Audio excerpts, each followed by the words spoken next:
First, you have some time to look at questions 1 to 5.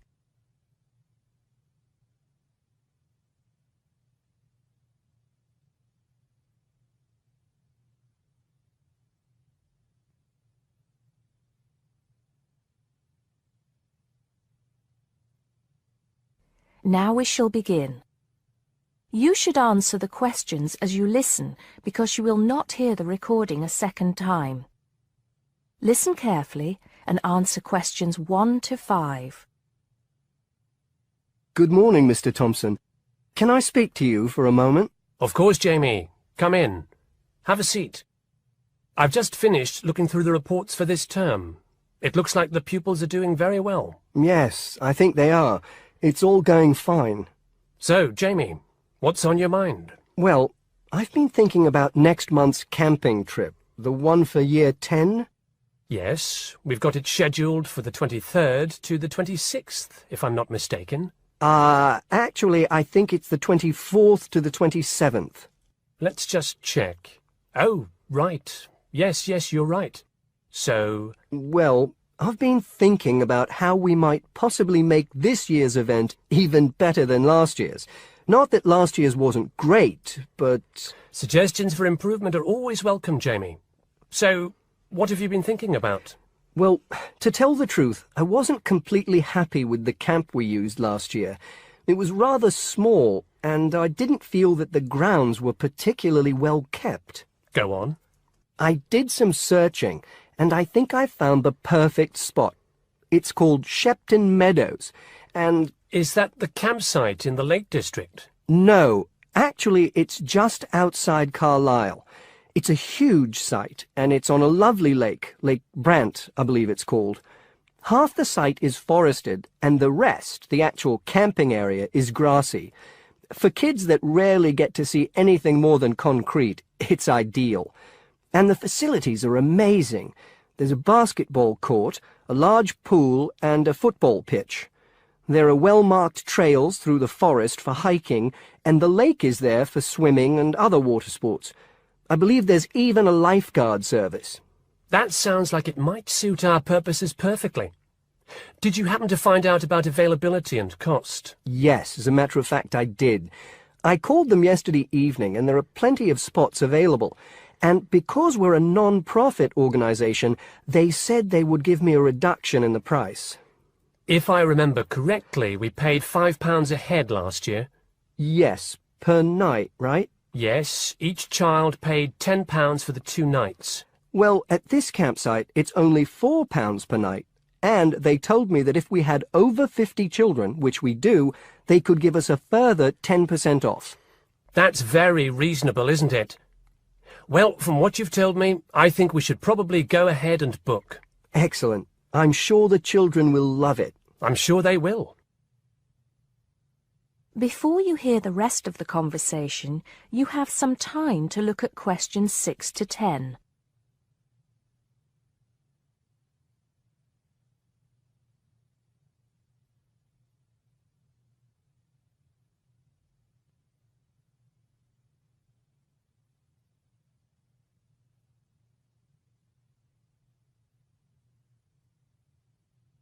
Now listen and answer questions 6 to 10.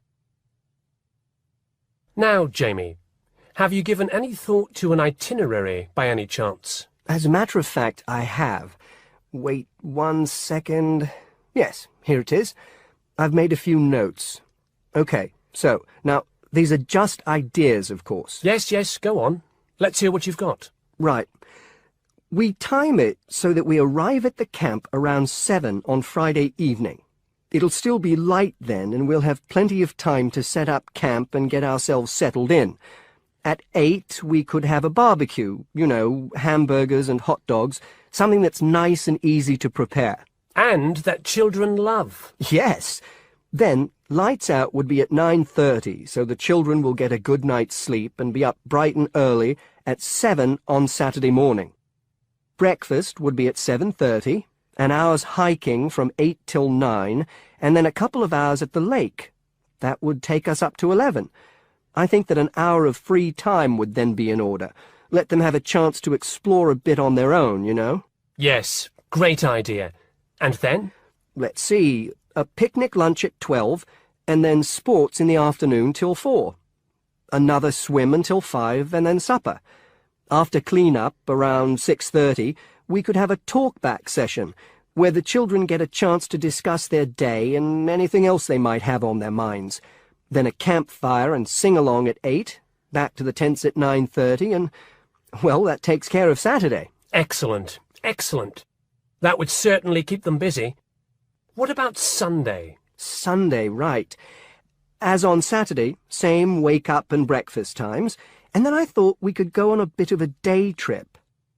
There are some caves about an hour's walk from the camp, which I thought the children might find interesting. We could leave at 8, which would mean we'd get to the caves at 9. They could explore for a couple of hours, and we'd head back at 11. 12 o'clock would see us back at the meadows. An hour's swim, and then lunch at 1. Then we could have organized games in the afternoon until supper at 5. It would take us an hour to clean up our sites and pack up.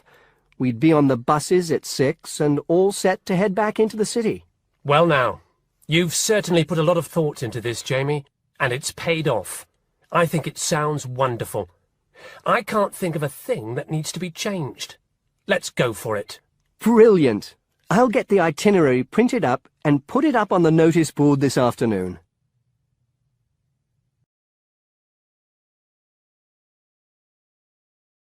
That is the end of part 1.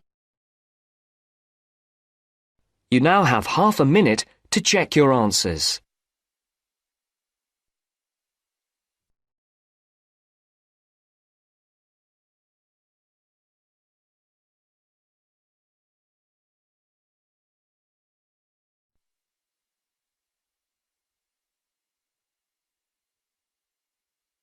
Now turns to part 2. Part 2. You will hear part of a talk given by a member of staff at a hospital. First, you have some time to look at questions 11 to 15.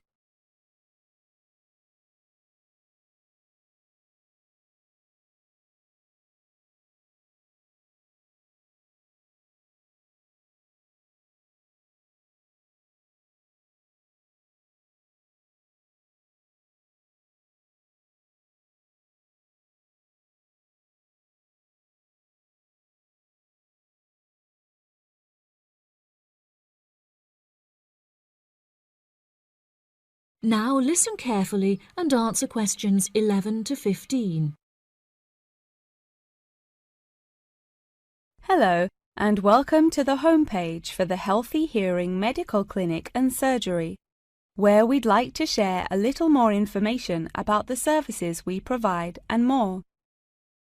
Our hospital is one of the leading specialised hospitals in the United Kingdom, attracting the very best healthcare professionals from around the globe.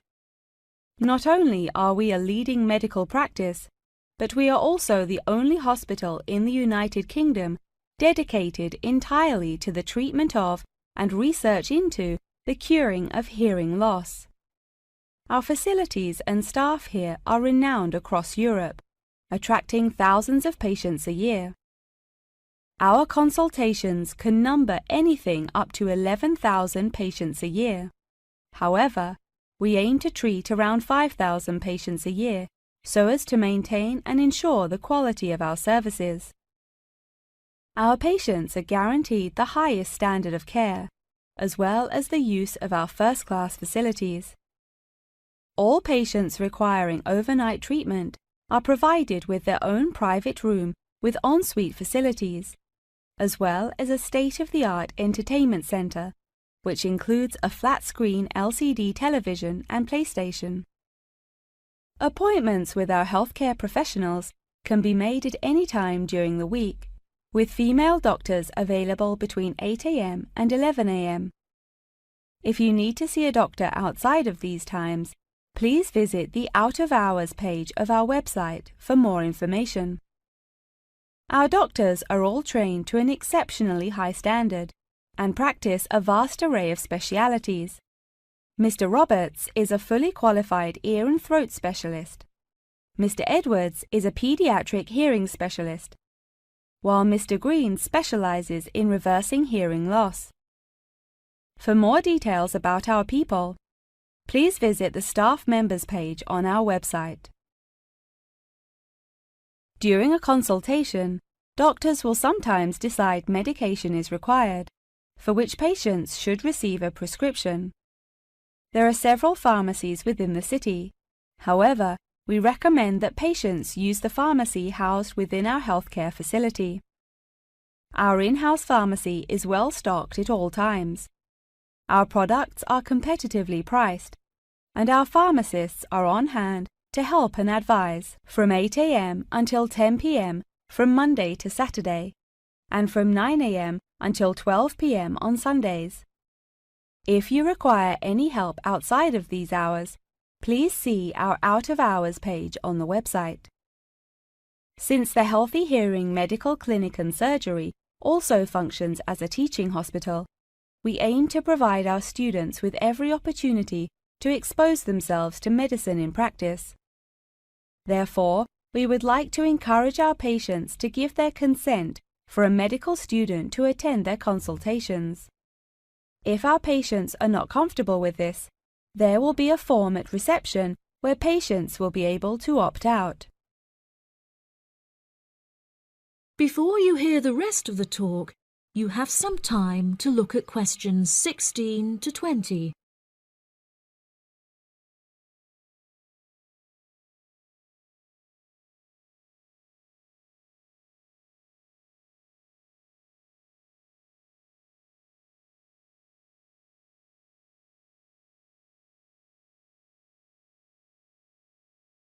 Now listen and answer questions 16 to 20. Now, please look at the map I've given you of the Healthy Hearing Medical Clinic and Surgery. For those not familiar with our practice, reception can be found through the main door at the end of the corridor. If your consultation is booked with Mr. Green, you need to go through the main door and turn right by the nurse's desk, and his office is at the end of the corridor on your left-hand side. If you need to alter any of your personal details, please visit our secretary at the Office for Medical Records, which you will find next to the therapy room. If you're awaiting surgery, please first check in with reception before taking the first door on the right after you enter the clinic. Finally, in the event that you feel disappointed with any of the services we have provided, or have any further questions, please locate our manager's office, which can be found near the Office for Medical Records and between two closets. If you have any more questions about the Healthy Hearing Medical Clinic and Surgery, please do not hesitate to contact us on 01 256 111 111. That is the end of part 2. You now have half a minute to check your answers.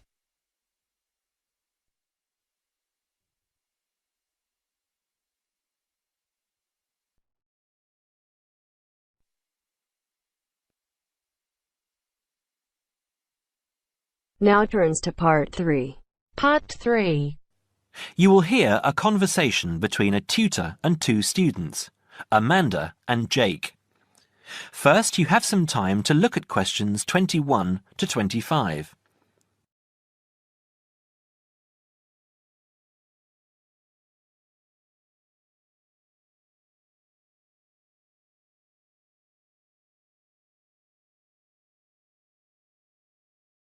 Now listen carefully and answer questions 21 to 25. So, Jake and Amanda, how did the project go? Very well, I think, Dr. Hinton. I certainly learned a lot and enjoyed myself at the same time. Me too. So, remind me, what was your project about? Basically, what makes successful people? Let's call them top achievers successful. Yes. How are they different from us? What do they do that other less successful people don't do? Interesting. And did you come to any conclusions? Quite a few, actually. Good. Share some with me then. Well, I'd always thought that a top achiever would be the sort of person who would bring work home every night and slave over it. But it appears not. Those types tend to peak early and then go into decline. They become addicted to work itself, with much less concern for results. We found that high achievers were certainly ready to work hard, but within strict limits. They knew how to relax, could leave their work at the office, prize close friends and family life, and spent a healthy amount of time with their children and friends. There's a lesson for us all there. Anyway, go on. It's also very important to choose a career which you enjoy, not just one that pays well or which assures you of a pension many years down the line. Surely that's important though, Amanda. Yes, I agree, but being happy in your work is far more important than anything else. Top achievers spend over 2/3 of their working hours on doing work they truly prefer and only 1/3 on disliked chores. They want internal satisfaction, not just external rewards such as pay rises and promotions. Before you hear the rest of the conversation, you have some time to look at questions 26 to 30.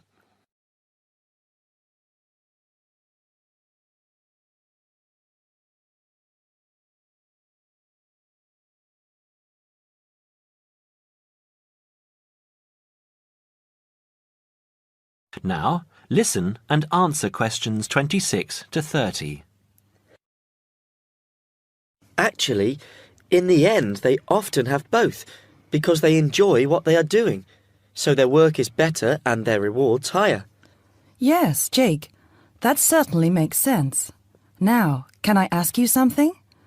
Do high achievers, as you call them, take many risks? Yes and no. I interviewed one business executive who told me he was able to take risks because he carefully considered how he could salvage the situation if it all went wrong. He imagined the worst that could happen, and if he could live with that, he went ahead. If not, he didn't take the chance. Other people prefer to stay in what I heard described as the comfort zone setting for security, even if it means settling for mediocrity and boredom too. Would you call top achievers perfectionists? Contrary to what I expected, no, I wouldn't. We came to the conclusion that a lot of ambitious and hard-working people are so obsessed with perfection that they actually turn out very little work. I happen to know a university teacher, a friend of my mother's, who has spent over 10 years preparing a study about a playwright. She is so worried that she has missed something, she still hasn't sent the manuscript to a publisher. Meanwhile, the playwright, who was at the height of his fame when the project began, has faded from public view.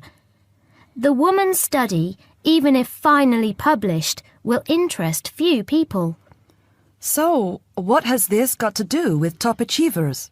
Well, top achievers are almost always free of the compulsion to be perfect. They don't think of their mistakes as failures. Instead, they learn from them, so they can do better next time. Well, would you call them competitive? High performers focus more on bettering their own previous efforts than on beating competitors. In fact, we came to the conclusion that worrying too much about competitors' abilities and possible superiority can be self-defeating.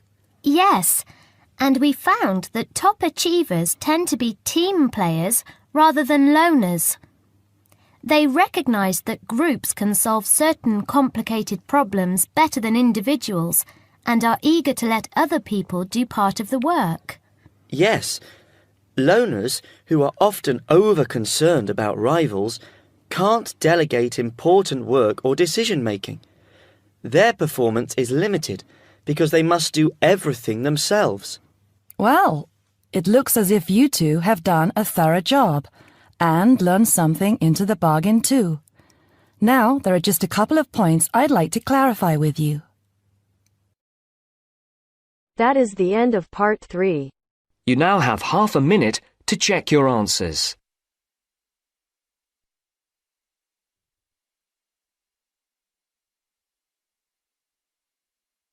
Now turns to part 4. Part 4. You will hear a talk on the research of architecture. First, you have some time to look at questions 31 to 40.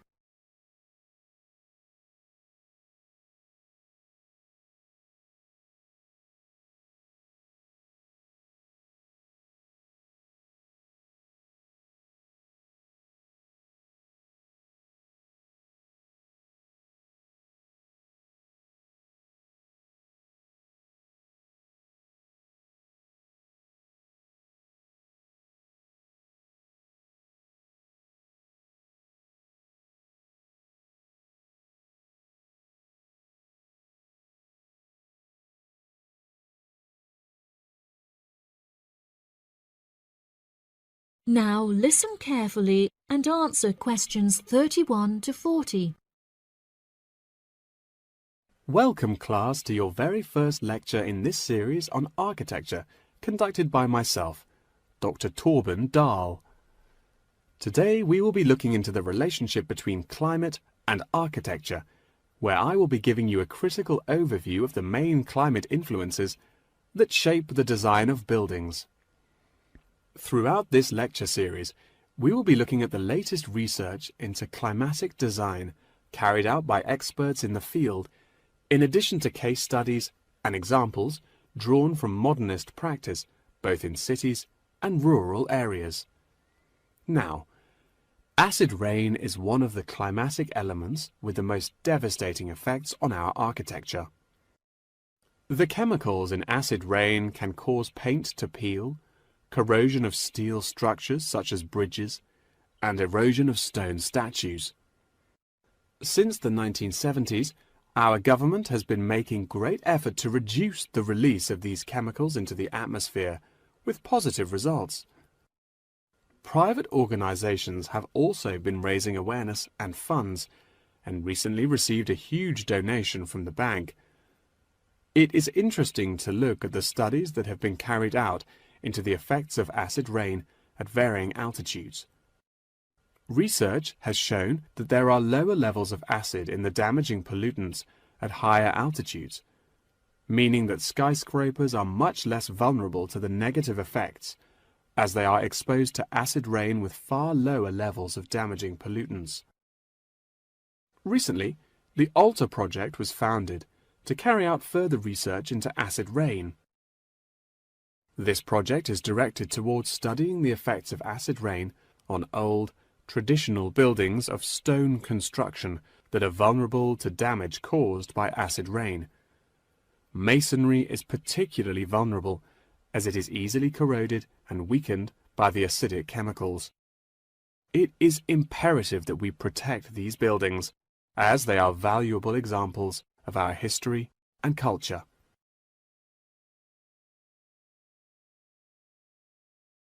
Pollution is one of the main sources of concern in the present day. The construction industry contributes considerably as a source of pollution in its day-to-day processes of creating building materials such as concrete and glass. However, more new sustainable methods are being developed to counter this. A recent case study for this is Sky Tower, whose windows have been made from recycled glass to prevent pollution from the glass-making process. Water is the most problematic element to be considered in construction.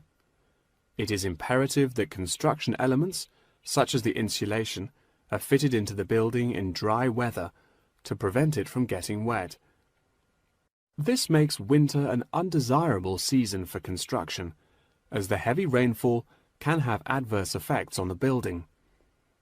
Another climate type that has an enormous effect on buildings is humidity. Constructions made of steel and stone are largely unaffected by humidity. However, it can have a serious effect on wooden constructions if the timber has not been correctly treated. Moisture from the air can condense in the grain of the wood, which then swells and shrinks in proportion to the magnitude of change in its moisture content. This variation in size can have disastrous consequences. In areas of the world that are prone to earthquakes, certain design and environmental conditions are preferable for protecting buildings in the event of a tremor. Engineers have come up with numerous building procedures to help minimize shaking in buildings. For example, tall buildings have height restrictions and counterweights, and multi-story buildings have reinforced floors and walls. Ground conditions are a cause for worry in many constructions, as often the soil is of the wrong density to protect the foundations. Luckily, technology has now been developed that can help to minimize damage by earthquakes. Seismic sensors can give prior warning when an earthquake is about to happen, so that preparations can be made to protect both the people and the buildings from harm. The movement of building structures can now also be measured and monitored over time by architects. It has been expressed by architects within the design community that it would be valuable to be given special courses for designing buildings within earthquake zones. Guidelines are also expected to be produced by the government in the near future that will give architects a universal checklist to follow. That wraps up the lecture for today. Please remember that attendance is mandatory. That is the end of part 4.